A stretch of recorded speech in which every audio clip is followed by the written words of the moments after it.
좋은 아침입니다. 문목사의 1분 묵상, 오늘 예레미야 16장입니다. 여러분께 한 가지 질문을 드려보고 싶네요. 만일 하나님께서 여러분에게 이러이러한 말씀을 전하라, 이러이러한 일을 하라 하는 정도가 아니라 내 인생 자체를 내가 세상에 전하는 메시지로 삼아야 되겠다라는 말씀을 하신다면 여러분은 그 말씀을 어떻게 받아들이시겠어요? 하나님, 저 같은 사람을 하나님의 메시지로 사용하신다니 영광입니다. 얼마든지 사용하세요 라고 하실 수 있을까요? 물론 여기까지는 그런 반응을 보이실 수도 있을 것 같습니다. 그런데 만일 하나님께서 세상에 전하려고 하는 그 메시지, 하나님께서 내 인생 전체를 통해서 세상에 전하려고 하는 그 메시지가 심판의 메시지라면, 그래도 내 인생 자체가 그 심판의 메시지가 되는 일에 기꺼이 아멘으로 반응할 수 있을까요?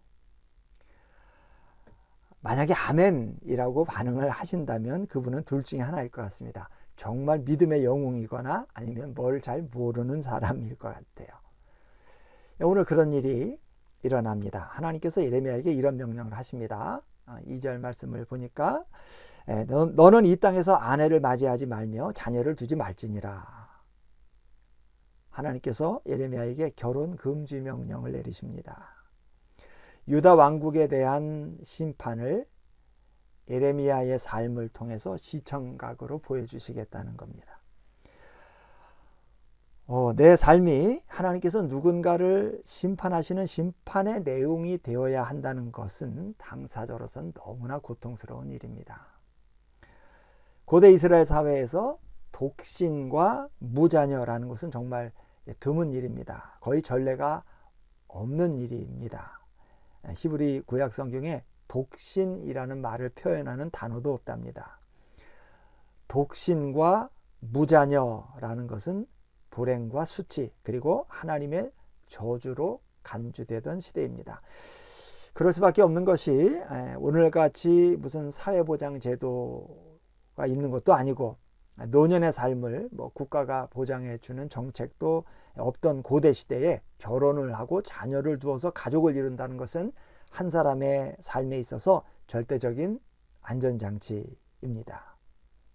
영적인 의미를 차치하고서라도 그런 의미에서 자녀는 한 사람의 인생에서 가장 중요한 요소 가운데 하나였습니다. 시편 127편 3절 말씀 보면, 보라, 자식들은 여호와의 기업이요 태의 열매는 그의 상급이로다 라고 되어 있는데, 바로 이런 의미에서 이해되어야 하는 말씀인 것이죠. 한마디로 비혼과 무자녀는 고대 세계에서 희망의 상실을 의미하는 겁니다. 바로 그 희망의 상실을 선포하기 위해서 하나님께서 예레미야에게 결혼 금지 명령을 내리신 것이죠. 이런 희망의 상실은 예레미야 개인에게는 비혼 명령으로 선포되었지만 국가적으로는 어떤 일이 일어나게 되는가 하면 오늘 4절부터 9절까지가 그 내용입니다.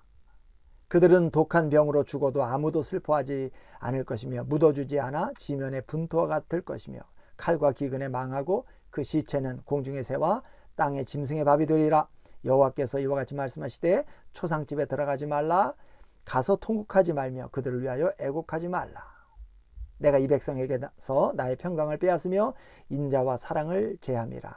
여호와의 말씀이니라. 큰 자든지 작은 자든지 이 땅에서 죽으리니 그들이 매장되지 못할 것이며 그들을 위하여 애곡하는 자도 없겠고 자기 몸을 베거나 머리털을 미는 자도 없을 것이다. 너무 참혹한 저주이죠. 이런 저주, 이런 희망의 상실을 자기 자신의 삶을 통해서 시청각으로 보여주어야만 했던 예레미야의 삶이라는 것은 인간적으로 생각하면 정말로 비극이라고 하지 않을 수가 없죠. 물론 하나님께서 오늘 우리에게 예레미야와 똑같은 요구를 하실 것 같지는 않습니다. 그러나 우리가 한 가지 마음에 꼭 담아야 될 것은 하나님의 메신저로서의 예레미야의 삶과 그가 받고 전한 메시지는 하나였다 하는 것이죠. 말씀대로 살고 그 말씀을 삶으로 나타내 보이고 외치는 사람이 예레미야였습니다. 우리가 하나님의 말씀을 전하는 사람이라면 우리의 삶은 하나님의 메시지를 위한 도구가 되어야 한다 하는 것이죠. 하나님은 메신저의 입만 부르신 것이 아니라 메신저의 삶 전체를 부르셨다 하는 것을 잊으면 안 될 것 같습니다. 오늘 예레미야에게 주어진 비혼, 무자녀 명령, 메시지가 곧 그의 삶이 되는 거죠. 그가 하는 일이 곧 그 자신이 되어야 하는 부름인 겁니다. 하나님은 메신저의 입만 부르신 것이 아니라 메신저의 삶 전체를 부르셨다는 사실을 마음에 담고 또 살기도 하고 또 하나님의 일도 감당하는 정말 신실한 하나님의 사람들이 될 수 있었으면 좋겠습니다.